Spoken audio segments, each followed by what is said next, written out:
Joe Biden గారు తన కెరియర్లో ముఖ్యంగా ఇప్పుడు అమెరికా అధ్యక్షుడు అయిన తరువాత విచిత్రమైన స్టేట్మెంట్స్ ఇస్తూ ఉంటాడు. అసలు ఈయన ఏం మాట్లాడుతున్నాడో ఈయనకే తెలియని పరిస్థితి కూడా. అంటే ఎవరో స్క్రిప్ట్ రాస్తారు, ఆ స్క్రిప్ట్ ఈయన చదువుతూ ఉంటాడు. మొన్న అమెరికాలో జరగబోతున్న ఎలక్షన్స్, దీనికి సంబంధించిన ఫండ్ రైజింగ్ ప్రోగ్రామ్. సో ఇందులో జో బైడెన్ గారు మాట్లాడుతున్నారు. చూడండి, ఈ జపాన్, భారత్, ఈ దేశాలు ఎందుకు ఎదగలేకపోతున్నాయి అంటే పువర్ కంట్రీస్గా ఎందుకు ఉన్నాయి అంటే వీళ్ళలో ఉండే, అంటే వీళ్ళ మనోభావనలో ఉండే జీనోఫోబియా. ఇప్పుడు జీనోఫోబియా అంటే ఏంటి? ఇంకొక దేశం నుంచి వచ్చే ప్రజలు వాళ్ళు కనిపిస్తేనే ఒక రకమైన అయిష్టం, అంటే నచ్చదు, హేటెడ్. అంటే దీన్ని మీరు రేసిస్ట్ అనొచ్చు. రేసిస్ట్ కాదండి, we just don't like strangers అని చెప్పుకోవాలి.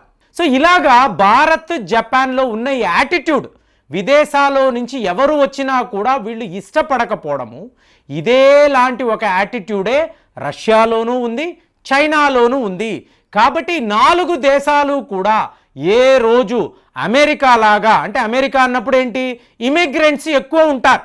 సో కాబట్టి మేము యాక్సెప్ట్ చేస్తాం. 2024లో మా ఎలక్షన్ క్యాంపెయిన్ ఏంటి, ఫ్రీ అండ్ ఫ్రీడమ్ ఉన్న ఒక అమెరికా, అలాంటి ఒక దేశాన్ని మేము క్రియేట్ చేయబోతున్నాము.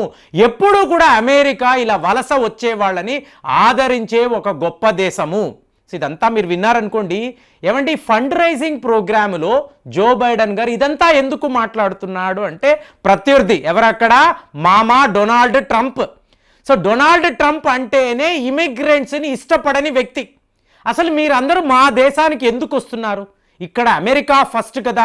మా ప్రజల ఉద్యోగాలను ఈ భారతీయులు, ఈ చైనా వాళ్ళు కొల్లగొడుతున్నారు, మాకు మీరు వద్దు అని చెప్పి మాట్లాడే ఒక వ్యక్తి.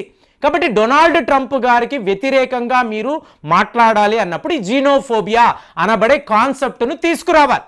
సో నేను ఉండగా ఇమిగ్రెంట్స్ని అలో చేస్తాను, మీరు మా దేశానికి రండి, ఇక్కడ మీరు ఉన్నత పదవులను అధిరోహించండి, బాగా చదువుకోండి, ఉద్యోగాలు చేయండి, బాగా సంపాదించండి. ఇదంతా ఏంటి, ఒక ఫ్రీడమ్ కలిగిన అమెరికా అని చెప్పి ఈయన మాట్లాడుతున్నాడు. సో ఇందులో అంతా నిజము ఉందా అంటే మీకు అమెరికా సంగతి పక్కన పెట్టండి. భారతదేశం ఇప్పుడు 2019 సెప్టెంబర్ 13 ద హిందూ అనబడే ఒక పత్రికలో ఒక ఆర్టికల్ విడుదలైంది. The genomic formation of south and central Asia అనేది ఆర్టికల్. 92 మంది ప్రపంచంలో పేరు పొందిన శాస్త్రవేత్తలు, హార్వర్డ్ మెడికల్ స్కూల్కి సంబంధించిన సైంటిస్టులు కూడా ఉన్నారు. సో వీళ్ళు ఒక DNA రిపోర్టుని తీశారు. ఇందులో ఏముంది అంటే భారత్లో నివసించే అత్యధిక జాతులు, సో వీళ్ళందరూ ఎక్కడ, సెంట్రల్ ఏషియా అన్నప్పుడు మీరు ఒక ఉజ్బెకిస్తాన్, తజికిస్తాన్, అలాగే స్టెపీ పాస్ట్రోనాట్స్ అని అంటారు. అంటే ఎక్కడ మీకు ప్రస్తుతం ఉండే యుక్రెయిన్, టర్కీ, ఈరాన్ అంటే పెర్షియా. సో ఇక్కడ నుంచి భారత్లోకి వచ్చిన వాళ్ళే వీళ్ళ DNA ప్రూవ్ చేస్తుంది. అంటే ఆల్మోస్ట్ నార్త్ ఇండియాలో నివసించే వాళ్ళు వీళ్ళందరూ కూడా సెంట్రల్ ఏషియా నుంచి భారత్లోకి వచ్చిన వాళ్ళే అని చెప్పి వీళ్ళు DNAతో ప్రూవ్ చేశారు. ఎంతమంది? 92 మంది. అంటే ఏకంగా భారతదేశంలో 60% మంది విదేశాల్లో నుంచి వచ్చిన వాళ్ళే. సౌత్ ఇండియా అంటాము, నార్త్ ఇండియా అంటాం. నార్త్ ఇండియన్స్కి సౌత్ ఇండియన్స్ అంటే ఎప్పుడు కూడా నచ్చదు. ఓ మద్రాసి, ఏ మద్రాసి అంటే సౌత్ ఇండియా నుంచి ఎవరు వచ్చినా మద్రాసి అని చెప్తారు. సో అలాంటి ఒక పరిస్థితుల్లో భారత్లో ఇంతమంది విదేశీయులు ఉన్నారు. ఇప్పుడు మీరు లడాక్ వెళ్ళారనుకోండి, మేమే ఒరిజినల్ ఆరియన్స్ అని చెప్పి ఒక బోర్డు కనిపిస్తుంది. ఆ గ్రామానికి వెళ్ళారనుకోండి, అవునండి మా సంతతి వాళ్ళే ఆరియన్స్, మేము సెంట్రల్ ఏషియా నుంచి వచ్చామని వాళ్ళు ఓపెన్గా చెప్తారు. ఈ పరిస్థితుల్లో మనం ఇంతలాగా యాక్సెప్ట్ చేస్తున్నాం. అంటే ఇప్పుడు మీరు ఒక చెన్నైకి వెళ్ళారనుకోండి, చెన్నైలో లోకల్స్ అనే వాళ్ళే ఉండరండి. ఐదరు ఒకళ్ళు మధురై అంటారు, ఇంకొకళ్ళు కోయంబత్తూరు అంటారు, ఇంకొకళ్ళు చిదంబరం అంటారు, పాండిచ్చేరి అంటారు. ఇలాగ వివిధ ప్రాంతాల నుంచి వచ్చిన వాళ్ళే చెన్నైలో నివసిస్తారు. మీకు ఒరిజినల్ చెన్నైలో పుట్టి పెరిగి మీకు ఉద్యోగాలు చేస్తున్న వాళ్ళంటే హార్డ్లీ 1% కూడా మీకు కనిపించరు.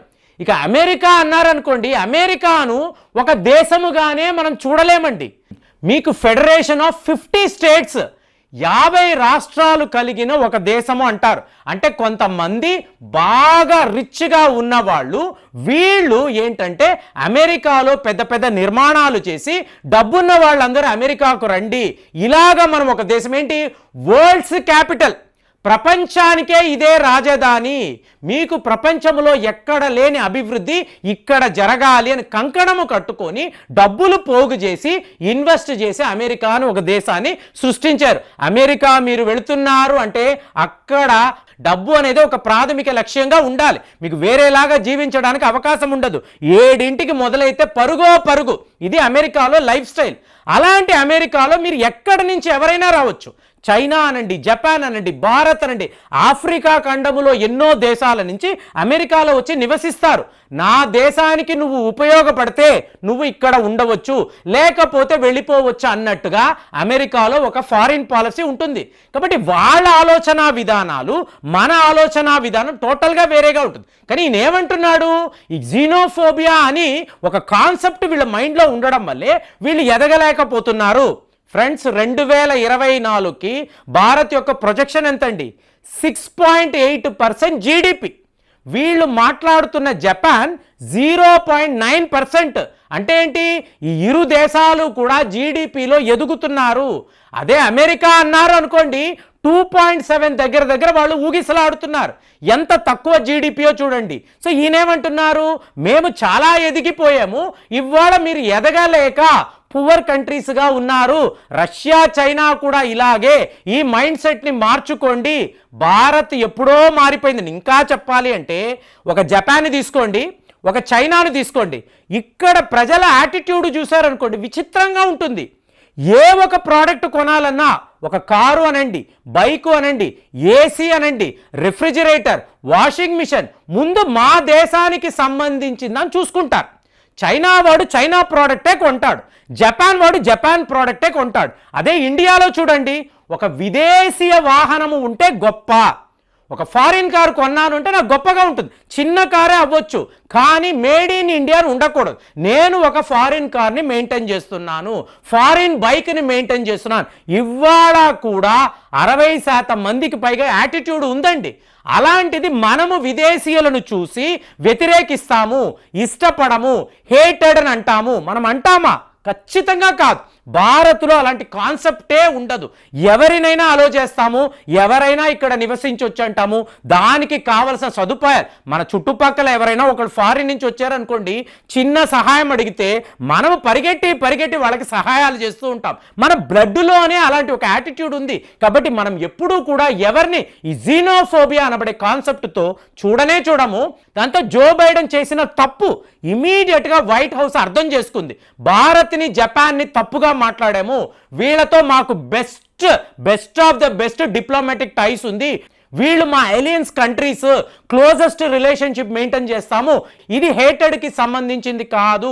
ఖచ్చితంగా భారతీయులు, జపాన్ ప్రజలు నమ్మండి, జో బైడెన్ గారు తప్పుడు ఉద్దేశంతో ఇలా మాట్లాడలేదని వైట్ హౌస్ నుంచి వాళ్ళ స్పోక్స్ పర్సన్ నెక్స్ట్ డేనే ఒక క్లారిఫికేషన్ ఇచ్చారు. కాబట్టి మీరు చెప్పండి, ఈ జీనోఫోబియా అనేది భారత్లో ఉందా, లేదా చైనా, జపాన్, రష్యాలో ఉందా? అమెరికాలో బ్లాక్స్ ఎంతో మంది ఉంటారు, వాళ్ళని వీళ్ళు ఎలా చూస్తారో అందరికీ తెలుసు. మరి వాళ్ళకి జీనోఫోబియా లేదా? ఆలోచించి కామెంట్స్లో రాయండి. మళ్ళీ వచ్చే వీడియోలో కలుద్దాం. జై హింద్.